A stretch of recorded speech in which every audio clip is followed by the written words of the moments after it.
Rain lashed against the windows of my office, mirroring the storm brewing inside me. A crimson envelope, stark against the mahogany desk, bore only 2 words: "Don't waste your time." Inside, a single, antique key and a cryptic note: "Destiny has a deadline. Find the clock." My name, Detective Leo Maxwell, was synonymous with lost causes, but this was different. This was personal. My father, a renowned clockmaker, vanished 10 years ago, leaving behind only his unfinished masterpiece, a clock said to predict the future. I jammed the key into my grandfather's old pocket watch, a nervous habit I hadn't broken since childhood. It clicked open, revealing not the time, but a miniature replica of a clock tower I hadn't seen in years, the one atop the abandoned city museum. Destiny, it seemed, was impatient. I raced through the rain-slicked streets, the city lights blurring into a kaleidoscope of urgency. The museum loomed, a Gothic monolith against the stormy sky. Inside, dust motes danced in the moonlight filtering through the grimy windows. The air was thick with the scent of decay and forgotten memories. The clock tower room was a chaotic jumble of gears, springs, and half-finished clock faces. In the center, the grand clock, my father's obsession, stood silent, its intricate mechanism frozen. I recognized the keyhole instantly. It fit.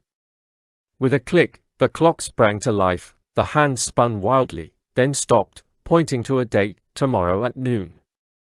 Beneath the clock face, a hidden compartment clicked open, revealing a small, leather-bound diary. It was my father's. He wrote about his fear, a premonition of his own death, linked to a shadowy organization known as the Kronos Syndicate. They believed his clock held the key to controlling time itself. He'd hidden the final piece, a crystal lens, somewhere only I could find. The diary mentioned a series of clues hidden within the clock's mechanism. I worked feverishly, deciphering the intricate symbols, each click and whir of the clock a countdown to noon. The clues led me through the museum, each room a memory of my childhood, each object a piece of the puzzle. I found the lens hidden inside a hollowed-out statue of Father Time, its surface shimmering with an otherworldly light, back in the clock tower. I placed the lens into its designated slot. The clock whirred, the hands spinning again, but this time, they stopped at a different time, 11:59 a.m. A single minute before noon. A hidden panel in the clock face slid open, revealing a message: the future is not fixed. It is a choice. Suddenly, the room was filled with the sound of shattering glass. Figures in black suits, their faces obscured by shadows, emerged from the broken window. The Kronos Syndicate. They wanted the lens, they wanted the clock, they wanted to control time. A fierce struggle ensued. I fought with a desperation fueled by years of unanswered questions, by the memory of my father. I managed to activate a hidden mechanism in the clock, triggering a deafening alarm and locking the syndicate members inside the tower. I grabbed the lens and the diary, escaping just as the police sirens wailed in the distance.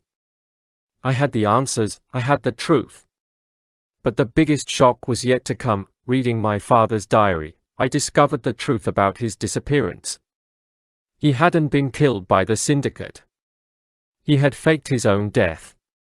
He'd realized the immense power of the clock, the danger it posed. He'd gone into hiding to protect it, to protect me. The Kronos Syndicate was a fabrication, a story he'd invented to make me believe I was in danger, to keep me away from the clock.